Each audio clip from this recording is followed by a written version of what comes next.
새해 말씀 묵상에 함께 하신 여러분을 환영합니다. 올 한 해도 하나님의 크신 은혜와 인도하심을 깊이 경험하는 복된 시간이 되시길 바랍니다. 네, 안녕하세요 성도 여러분. 1월 13일 말씀 묵상 시작하겠습니다. 오늘 함께 나눌 말씀은 요한복음 4장 28절부터 30절까지 그리고 39절의 말씀 함께 읽겠습니다. 먼저 우리 28절부터 30절까지 함께 읽겠습니다. 여자가 물동이를 버려두고 동네로 들어가서 사람들에게 이르되 내가 행한 모든 일을 내게 말한 사람을 와서 보라. 이는 그리스도가 아니냐 하니 그들이 동네에서 나와 예수께로 오더라. 39절 읽겠습니다. 여자의 말이 내가 행한 모든 것을 그가 내게 말하였다 증언하므로 그 동네 중에 많은 사마리아인이 예수를 믿은지라. 아멘. 생명의 삶을 통해서 토요일부터 우리 사마리아 여인에 대해서 살펴보고 있습니다. 앞선 요한복음의 말씀에서 예수님께서는 성전을 깨끗하게 하시고 또 바리새인 니고데모를 만나시고 이제 요한복음 4장에 들어서는 이스라엘의 북쪽이죠. 예수님께서 주로 활동하셨던 갈릴리로 향하십니다. 예수님께서는 유대인들이 무시하던 이 사마리아 땅을 들어가게 되십니다. 이 이스라엘의 남부 지역인 유대와 북부 지역인 갈릴리 사이에는 이 사마리아 지역이 있습니다. 그런데 이 사마리아 지역에는 아픈 역사가 있었죠. 주전 750년경에 아수르라는 제국이 이스라엘을 침략했었습니다. 아수르는 굉장히 강력하고 또한 잔인하게 식민지를 지배했습니다. 특히 이 식민 국가들의 혈통을 말살하는 그런 정책을 가지고 있었는데 자기 민족들을 이제 식민지로 이주시키고 반강제적으로 결혼을 시켜서 식민 지배하던 나라들의 그 혈통을 없애버리는 그런 일을 했습니다. 당시의 유대인들은 선택받은 민족이다라는 이 선민의식들로 가득 차 있었습니다. 그들에게 이방인과 결혼한다라는 것은 여호와 하나님을 따르는 그 신앙을 포기하는 것과도 같았습니다. 그래서 목숨 걸고 이방인들과 결혼을 거부했었던 사람들이 있었고 반면에 자신들의 신앙을 포기하고 이방인들과 결혼한 사람들이 있었습니다. 신앙을 포기하고 이방인과 결혼한 사람들이 모여서 살아갔던 곳이 바로 이 사마리아 지역입니다. 시간이 지나고 이제 아수르가 멸망하게 되자 목숨 걸고 이 혈통을 지켰던 정통 유대인들에게 이 사마리아인은 민족의 배신자들이었습니다. 그래서 그들을 사람 이하로 대했습니다. 상종 자체를 하지 않았죠. 예배도 이 유대인들은 예루살렘에서, 사마리아인들은 그리심산에서 따로 드렸습니다. 실제로 어느 유대인 랍비의 기도문을 보면은 하나님 무덤에 있는 우리 조상들은 부활시켜 주시되 저 사마리아 사람들은 부활하지 못하게 하소서라는 저주의 기도문도 있다라고 합니다. 얼마나 그들이 이 사마리아인들을 증오했는지를 알 수 있는 것이죠. 예수님은 그곳에서 사마리아 여인을 만나십니다. 그 여인은 이 사마리아인들의 커뮤니티 가운데에서도 가장 소외를 받던 남편이 5명 있었던 여인이었습니다. 남편이 5 있었다라는 것은 그 여인의 이 깨어진 관계의 횟수, 상처의 횟수로 볼 수 있습니다.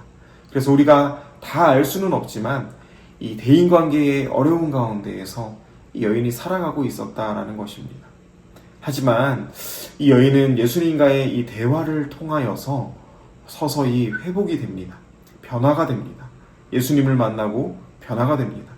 우리 28절, 29절의 말씀을 보면은 이렇게 말씀하고 있습니다. 제가 한번 읽어보겠습니다. 여자가 물동이를 버려두고 동네에 들어가서 사람들에게 이르되 내가 행한 모든 일을 내게 말한 사람을 와서 보라. 이는 그리스도가 아니냐 하니. 아멘. 예수님을 만나고 이 구원을 경험한 사람의 삶에는 변화가 일어납니다. 자신이 처한 현실에 모든 시선이 집중되어 있었던 이 사마리아 여인, 정말 이 행복에 대한 결핍으로 또 깨어진 관계로 낮아진 자존감으로 누군가를 만나는 것조차 두려워하였던 이 여인이 예수님을 만나자 어떻게 됩니까? 물동이를 버려두고 동네로 들어가서 사람들에게 선포합니다.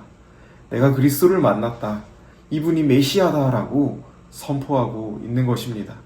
자신의 인생에 있었던 이 근본적인 목마름이 해결되자 정말 누군가를 마주하는 것조차 힘들어했었던 이 여인이 이제는 담대하게 복음을 전할 수 있게 된 것입니다. 물론 오늘 이 말씀에서 물동이를 버렸다라는 것이 이제 더 이상 우물에 물 기르러 갈 필요가 없어졌다라는 의미는 아닙니다. 아마도 이 여인은 얼마 지나지 않아서 갈증을 느끼고 또 버려둔 물동이를 다시 찾으러 왔을 것 같습니다. 하지만 정말 예수님을 만남으로 인해서 매일 물을 길러야 하는 이 현실적인 문제를 초월하여서 처음으로 생명의 물, 하나님 나라를 생각할 수 있게 된 것입니다. 정말 처음으로 자신이 처한 현실이 아니라 현실 너머에 계신 그 하나님을 바라볼 수 있게 된 것입니다. 사랑하는 여러분, 오늘날 우리는 어떻게 예수님을 만날 수 있습니까? 예배가 예수님을 만나는 시간입니다. 물동이를 버려둔 채 뛰어간 이 사마리아 여인과도 같이 우리는 예배를 통하여서 지금 우리가 처한 현실, 이 땅의 고민들을 뛰어넘어서 하나님 나라를 바라볼 수 있어야 합니다. 이제 주일을 보내고 새로운 한 주간을 살아갑니다. 이 땅 가운데에서 우리는 또다시 물동이를 찾을 것 같아요. 여전히 우리는 물을 길러야 할 것입니다. 그리고 그 일들은 여전히 우리에게 힘들고 피곤한 일입니다. 그럼에도 불구하고 예배를 통하여서 우리가 예수님을 만날 때 정말 매일 아침 새벽 예배와 매일 말씀 묵상을 통하여서 예수님을 우리가 만나게 될 때 우리의 현실을 버텨낼 수 있는 그 힘을, 그리고 이 모든 현실 위에 있는 하나님의 나라를 바라볼 수 있는 그 은혜를 우리는 경험하게 될 것입니다.